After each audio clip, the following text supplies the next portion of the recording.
Hola mundo. Recién estaba pensando en una frase de Mahatma Gandhi que dice, la libertad no es digna de tener si no incluye la libertad de cometer errores.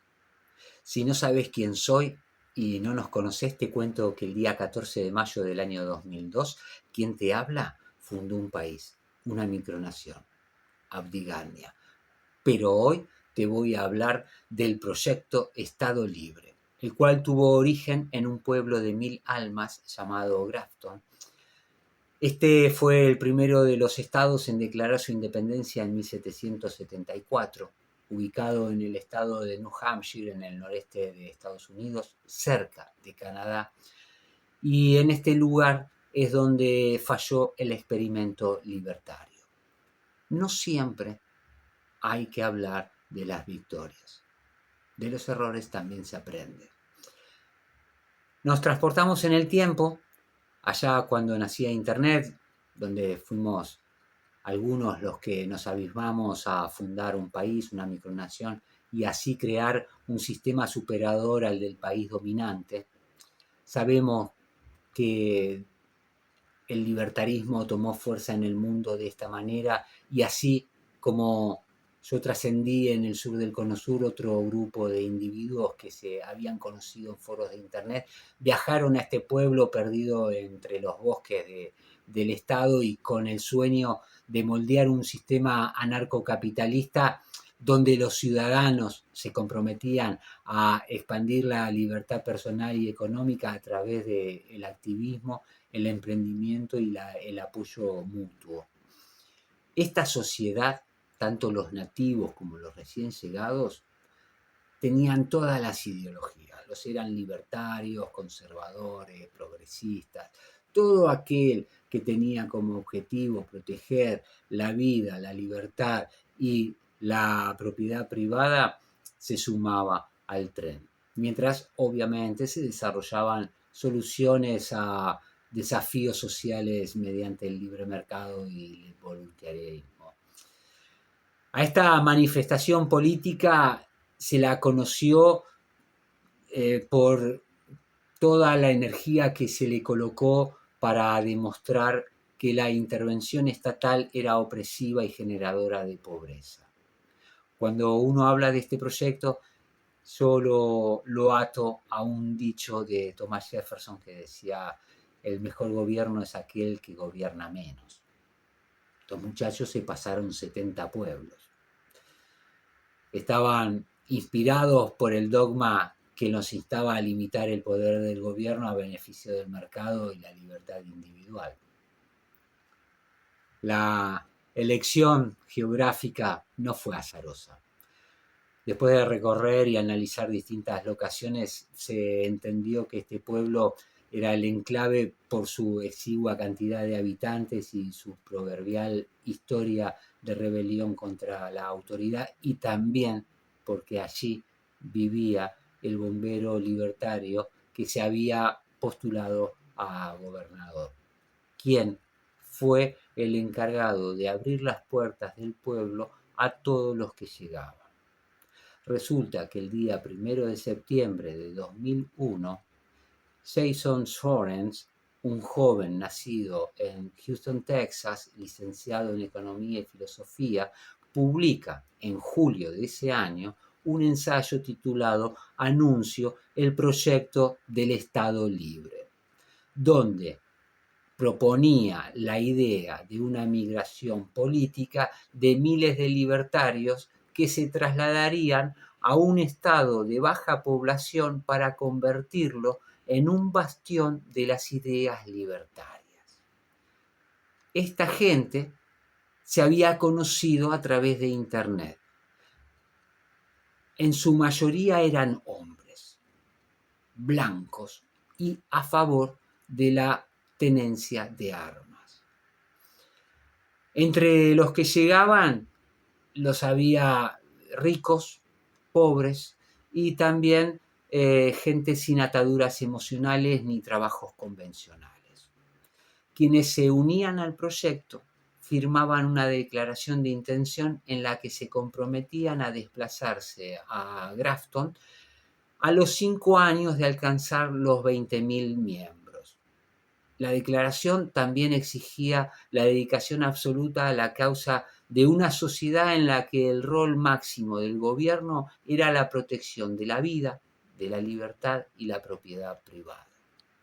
En el año 2003, un grupo de personas es la encargada de buscar una locación para instalarse y entendieron que Grafton era el pueblo indicado, entre todas las cosas, por tener 1.400 habitantes, de los cuales 800 eran votantes, y había un porcentaje pequeño del Partido Libertario. La idea era propagar las ideas de la libertad y obtener una importante base de votantes para que sus miembros obtuvieran cargos públicos para influir en las leyes y establecer vínculos con otros partidos. Esta gente, quienes habían llegado, vivían como podían. Algunos en casas rodantes, otros en motorhome, en cabañas precarias, y hasta crearon a un costado del pueblo una tent city, una ciudad de carpas. Así fue como impusieron sus ideas en el gobierno local, como cortar de raíz el gasto en seguridad, manteniendo así solo a un policía y a un jefe policial. También bajaron brutalmente el presupuesto para mantener los caminos, los bomberos y hasta la biblioteca pública.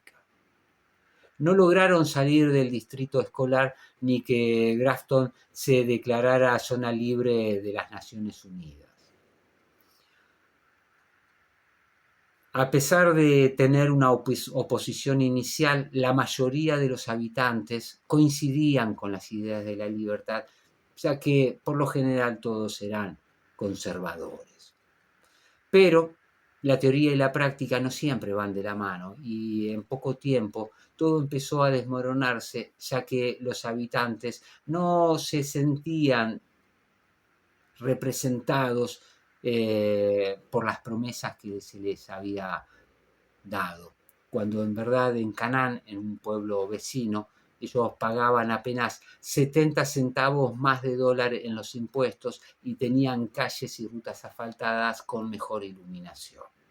Pero esto no fue todo, ya que el tema de la libertad y que cada uno hiciera lo que se le antojara llevó a que la gente comience a tirar la basura donde quisiera, ya que el servicio de recolección se había dado de baja.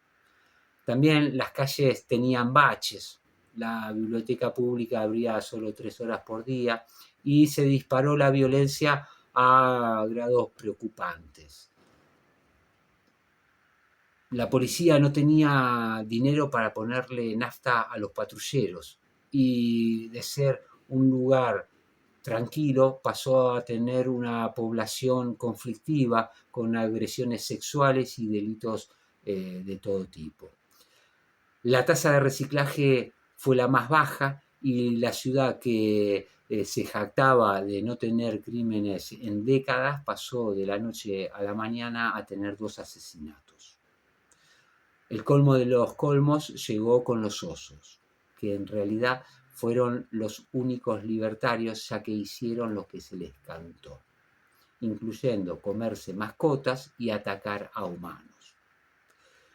El mal uso de la libertad individual llevó a muchos vecinos a tirar la basura fuera de los contenedores a prueba de osos, ya que ellos estaban en contra de que el gobierno les dijera cómo mantenerse en sociedad. Es más, muchos de ellos decidieron alimentar a esta fauna local para verlos desde cerca, hasta que obviamente se fue todo de madres, y en 2012 un ataque de oso negro terminó con una mujer gravemente herida en su casa.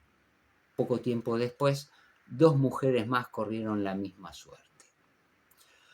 Como queda demostrado en temas de Estado, los asuntos no pueden quedar librados al azar. Para el año 2016, el proyecto Estado Libre había naufragado. Para algunos analistas, lo que el experimento dejó en claro es lo peligroso que resulta prescindir del Estado. A mi entender, eso es una patraña, una mentira, ya que hay muchas formas de malinterpretar el concepto de libertad.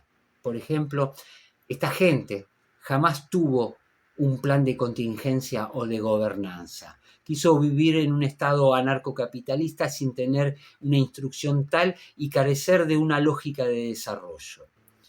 Solo siguieron un plan sin tener en cuenta que las urbes son dinámicas, son libres y son evolutivas, donde ninguna es igual a alguna y por ello se debe tener en cuenta estas variaciones al momento de plasmar una teoría o un proceso de gobierno. Esta historia reflexiona sobre cómo las comunidades y la naturaleza hay veces que chocan de forma inesperada. En primer lugar, se puede argumentar que la experiencia pone de manifiesto la tensión entre la libertad individual y la necesidad de cooperación comunitaria. Al reducir la estructura gubernamental, los habitantes tuvieron que enfrentarse a problemas que en una comunidad requieren cierto nivel de coordinación. En segundo lugar, la ausencia de regulaciones puede tener consecuencias inesperadas. Desde mi perspectiva, considero que la libertad individual no significa aislarse de los efectos colectivos. Allí, lo que se debería haber hecho es mantener una mínima intervención estatal para no ignorar que hay cosas básicas que se necesitan para el bienestar común. Finalmente, podemos decir que esta experiencia invita a la comunidad libertaria a reflexionar sobre cómo la libertad individual y la cooperación social no son opuestas. Un enfoque libertario no solo defiende la autoridad personal, sino que reconoce las necesidades de acuerdos voluntarios y de un mínimo de organización para convivir en armonía. Al diferenciarnos, decimos que Abdigaña se centra en la reducción de la intervención estatal y pone un fuerte énfasis en la comunidad y promueve un equilibrio más robusto donde la libertad individual se enriquece con pactos comunitarios. Otra diferencia es la capacidad que tiene Abdigaña para aprender de las falencias que llevaron al colapso a Gravestone.